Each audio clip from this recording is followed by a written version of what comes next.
في الأرض تخافون أن يتخطفكم الناس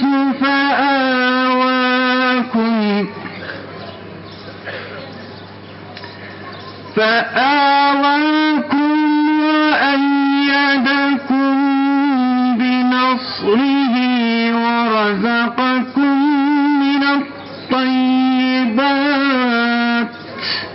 Ey dünya!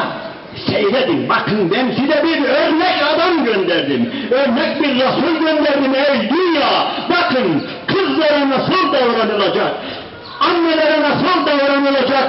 Eşlere, halalara, teyzelere nasıl davranılacak? Öyle sadece nutuk çekip, politikacı gibi nutuk çekip gitmeyecek. Gösterecek. Elinde size bizzat kızlara nasıl davranılacak?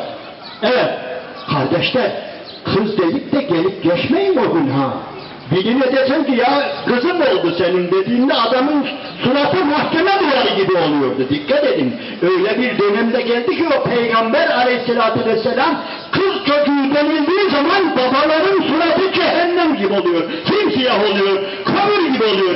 Bismillahirrahmanirrahim. Ve izâ büşşire ahaduhum bilhünfâ zalle vecuhuhu müsvedden ve huve kazîm. Ayet muha. Ayet Nahl suresinde de var, Zuhruf suresinde de var. Onlara diyor bir kız müjdeleyin diyor, suratları simsiyah kesiliyordu. Artık panikliyordu, ne yapayım? Gizleyeyim mi, saklayayım mı, toprağa mı gömeyim diye böyle zalimce bir dünya vardı işte. Öyle bir dünyada işte Peygamber geldi ve bir Fatıma'sını öyle bir sevdi ki dikkat edin. Hatta Kureyş'in kafirleri, zalimleri, o günkü o zalim Araplar var ya, sadece kızlara değil, öyle erkek evlatlarını da fazla kucaklarına alıp böyle sevmezler de ha.